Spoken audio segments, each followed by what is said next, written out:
Tara, magdaing tayo ulit. Mura lang ang hasa-hasa mga kasibog. Ito yung tama talaga ng pandaing natin. Sayo na kayo ang paghiwa mga kasibog doon sa isda.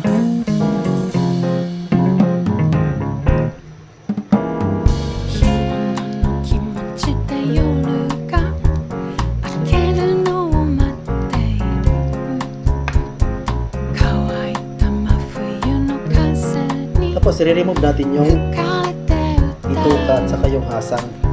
Tawad kasing maitim-itim dyan. Ito yung nakapag-cause kasi ng mga lagong. 2 kilo pala yung ginawa namin dyan mga katsibog.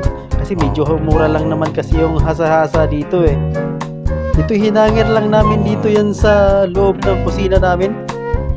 Isang araw lang namin yung binilad mga katsibog at hindi namin binilad yan doon sa labas. Kundi ginamitan namin ng hanger at dito lang namin hinangir dito sa loob ng kusina namin kasi medyo mainit naman. Ang bilis ngang natuyo.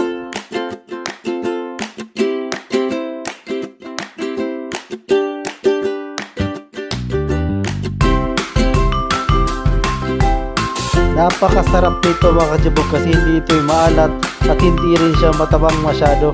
Kaya ito'y tama lang talaga. Tara, luto na tayo.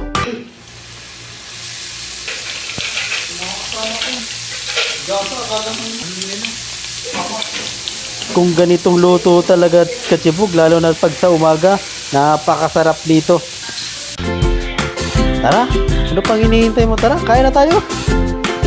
Hanggang sa ulitin mga katsibog.